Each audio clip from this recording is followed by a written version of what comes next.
les gars et bienvenue dans cette nouvelle vidéo, dans ce nouveau concept. Bon, ça sera pas vraiment un concept très différent de base puisque je m'étais dit que j'allais parler que du football, mais je me suis dit pourquoi pas parler du tennis puisque je joue et je pratique du tennis et je regarde le tennis. Donc aujourd'hui les gars, comme vous avez pu le voir dans la miniature et dans le titre, on va parler de cette finale de Wimbledon, cette finale qui nous fait tant saliver, qui nous fait tant rêver. Cette finale qui oppose donc Novak Djokovic à Nick Kyrgios. Beaucoup l'attendaient, cette finale, beaucoup de personnes et beaucoup de gens l'attendaient. C'est le match à suivre cette fin de semaine ou ce dimanche. Parce qu'aujourd'hui, comme vous le savez, il y a la finale des dames qui oppose Ons Jabeur, la Tunisienne, à Elina Rybakina. Donc on souhaite bonne chance à notre Tunisienne. Donc on souhaite bonne chance à Ons qui représente non seulement la Tunisie mais également le Maghreb et le monde arabe de manière générale. Donc je pense qu'au moment où cette vidéo sortira, peut-être que la finale aurait déjà eu lieu et donc vous saurez déjà la gagnante. Mais en tout cas, j'espère en tout cas que Ons remporte cette finale. Mais aujourd'hui les gars, on est là pour parler de la finale messieurs, Novak Djokovic et Kyrgios. Enfin une finale, une grosse affiche, j'ai envie de dire, une finale qui Novak Djokovic a pu le dire en conférence de presse, il y aura vraiment, ça va envoyer, ce sera très chaud. Il y aura des étincelles et there's gonna be fireworks comme il a pu le dire en interview. Parce que ça va changer un petit peu de la dernière finale de Grand Chelem, du dernier Grand Chelem en date qui était à Roland Garros entre Nadal et Casper Ruud, une finale qui était très facile et pas très divertissante, j'ai envie de dire, où Nadal a vraiment gagné très facilement 6-3, 6-3, 6-0 il me semble. C'est un score, je pense de tous les matchs qu'il a joué à Roland, il n'a jamais eu un score aussi imposant. Et donc je ne sais pas ce qui s'est passé ce jour-là pour Casper Ruud, mais en tout cas ce n'était pas très agréable à regarder, c'était très évident, il n'y avait pas du tout du spectacle. Nadal, on dirait qu'il était en train de s'entraîner. Mais aujourd'hui, enfin pas aujourd'hui, mais la finale de demain, dimanche, sera probablement différente, enfin je l'espère. On a d'une part Nick Kyrgios, un joueur à polémique, un joueur qui fait toujours parler de lui, que ce soit du bien ou en mal, mais surtout en mal, surtout depuis le début de sa carrière, compte tenu du fait qu'il est très insolent, qu'il est très respectueux des fois envers les arbitres. Il perd tout le temps son sang-froid et casse tout le temps ses raquettes et des fois il casse tout ce qui bouge devant lui. Donc pour toutes les personnes qui connaissent pas qui est Nick Kyrgios et qui connaissent pas tout simplement le tennis, je vous invite à aller regarder ses highlights sur YouTube. Ce mec, c'est un crack. Mais mis à part ça, je pense que Nick Kyrgios, c'est pour moi un des talents les plus gâchés du tennis de cette génération, puisque ce mec ou ce joueur est doué d'un énorme talent. Peut-être qu'ils se le rendent même pas compte. Mais je pense que à la différence de Nadal, Djokovic ou Federer, Kyrgios n'a pas cette mentalité de champion que ces trois, ce Big Three ont. Nick, il a toujours pris un peu le tennis à la légère, il n'a jamais vraiment pris ça au sérieux. Récemment, il a fait part de ses problèmes d'alcool qu'il avait avant, en disant qu'en 2019, il était sorti du bar à 4 h du mat et le lendemain il avait un match contre Rafael Nadal au deuxième tour de Wimbledon. Donc ça explique vraiment le mode de vie qu'avait Kyrgios avant. Je pense qu'aujourd'hui Nick Kyrgios, il a pris en maturité, il a une fiancée aujourd'hui, donc je pense que elle l'aide beaucoup à avoir une vie beaucoup plus stable et à se concentrer beaucoup plus sur son tennis et sur sa carrière.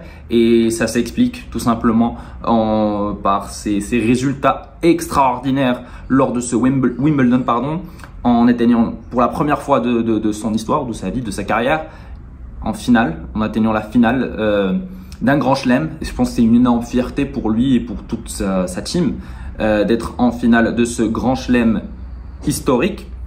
Alors ça fait bien rire parce que fut un temps, comme je vous ai dit, il y a eu un énorme switch dans sa mentalité, dans son état d'esprit.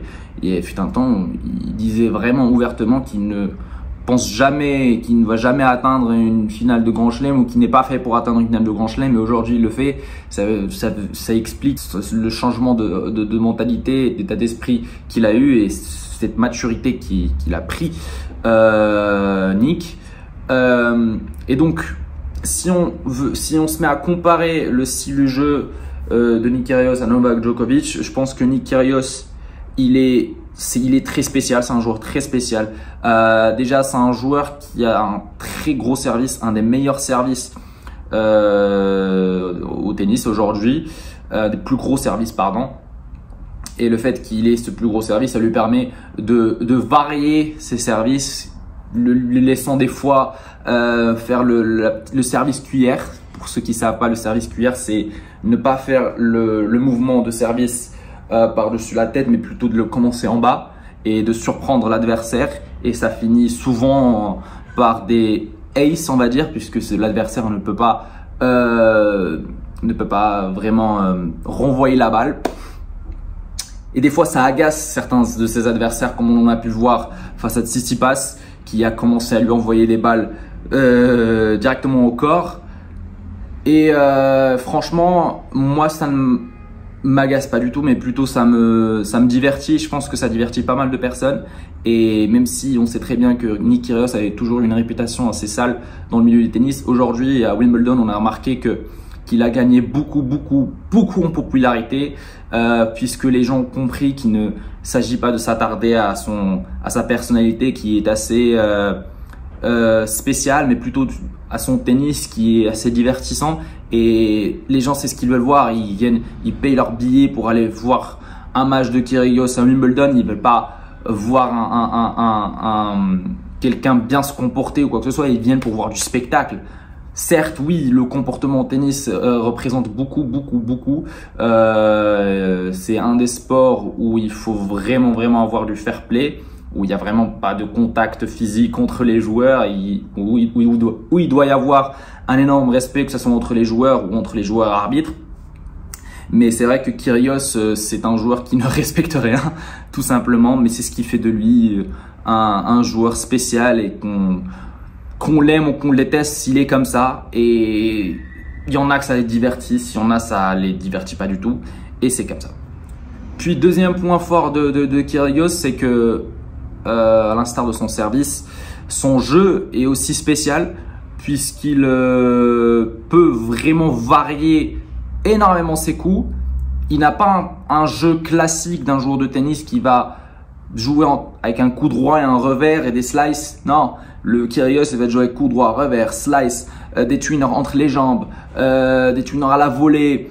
Il va tout le temps te sortir des coups imprévisibles. Et c'est ça le mot c'est ça le mot qui décrit, Nick Kyrgios et son jeu, c'est qu'il est imprévisible. Et c'est ce qui fait de lui un adversaire très coriace et très dangereux.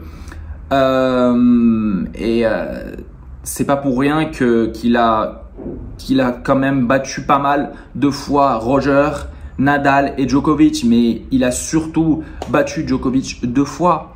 Je pense que beaucoup de personnes le savent. Djokovic n'a jamais battu Nick Kyrgios. Ils se sont rencontrés 2 fois. La première fois, je pense à Acapulco.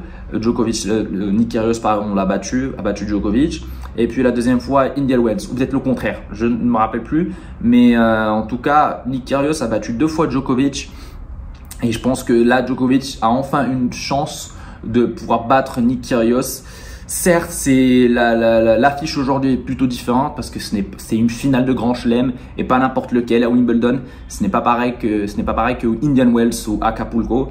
Donc l'enjeu est énorme et je pense que Djokovic est quelqu'un qui aime être en finale. D'ailleurs, c'est sa 8e finale à Wimbledon et il vient tout juste de battre un record que détenait Roger Federer, qui était le seul joueur à avoir atteint le plus de finales de Grand Chelem. Il avait atteint 31 finales de Grand Chelem et Djokovic aujourd'hui, il vient d'atteindre 32 finales de Grand Chelem. Vous imaginez ce mec, il bat pas mal de records. On est même en train de se poser une question à se dire, est-ce qu'il est vraiment le vrai GOAT aujourd'hui, le meilleur joueur de tennis de tous les temps?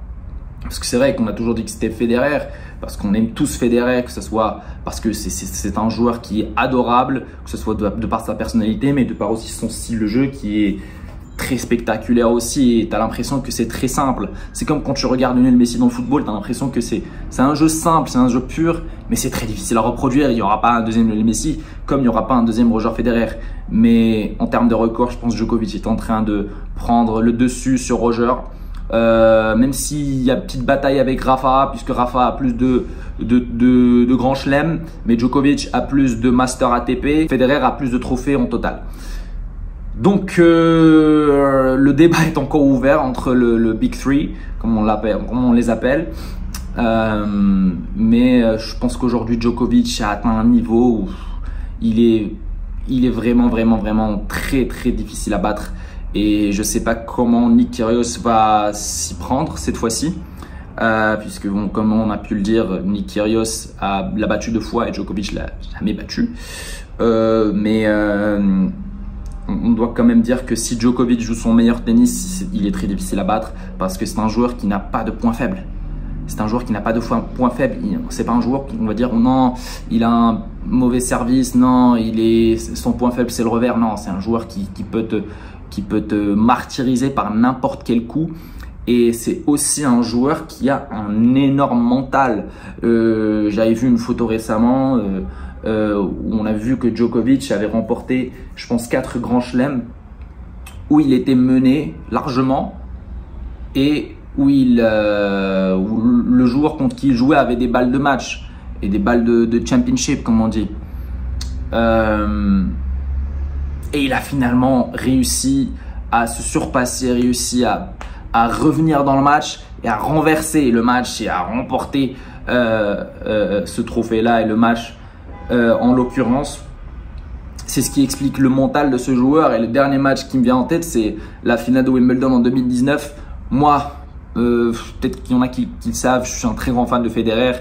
J'avais détesté vraiment Djokovic ce jour-là puisque Federer avait beaucoup de balles de match qu'il a finalement raté puisque Djokovic est revenu de nulle part en renversant Federer, en lui prenant son service et en gagnant le match et en gagnant Wimbledon. Et je pense que c'était la dernière fois où on a vu Roger Federer en finale de Wimbledon. En tout cas, aujourd'hui la finale Djokovic-Kyrgios va être vraiment très intéressante. En tout cas, on l'espère parce que des fois, il y a des grosses affiches, que ce soit dans le tennis, dans le football, qui nous font tant saliver, mais qui finalement nous déçoivent. En tout cas, on verra. Et même quand on voit les statistiques de ces 2 joueurs-là lors de ce tournoi de Wimbledon, ils ont tous les 2 lâché 5-7, sachant que Nick Kyrgios n'a pas joué de demi-finale puisque Nadal a abandonné. Et je pense que c'est dommage que Nadal abandonne parce que moi j'aurais bien voulu voir ce match-là entre Nadal et Kyrgios. Et je pense que même Kyrgios, s'il remporte Wimbledon, ça aurait été beaucoup plus beau et beaucoup plus honorable pour lui d'avoir remporté Wimbledon en battant Nadal et Djokovic. Et même honnêtement, je pense que même Nadal en très grande forme, il aurait été battu par Nick Kyrgios parce que Nick Kyrgios sur cette surface de gazon, il est très difficile à battre quand même. Donc je pense que depuis les finales Roger Novak, ces 2 joueurs-là sont les meilleurs joueurs de gazon actuellement et ils méritent d'être en finale. Et c'est ce qui fait de cette finale une finale très spéciale et très attendue par tous les supporters et fans du tennis. Donc les gars, ça sera tout pour cette vidéo. Dites-moi ce que vous en pensez en commentaire, c'est très important de savoir si vous êtes team Kyrgios ou team Djokovic. N'hésitez pas à liker la vidéo, à vous abonner, à partager et on va se retrouver donc pour une prochaine vidéo. Peut-être ça sera sur le football ou sur le tennis ou sur un autre sport, on sait jamais, sur un coup de tête. Donc on verra. Merci les gars pour votre soutien et ciao ciao.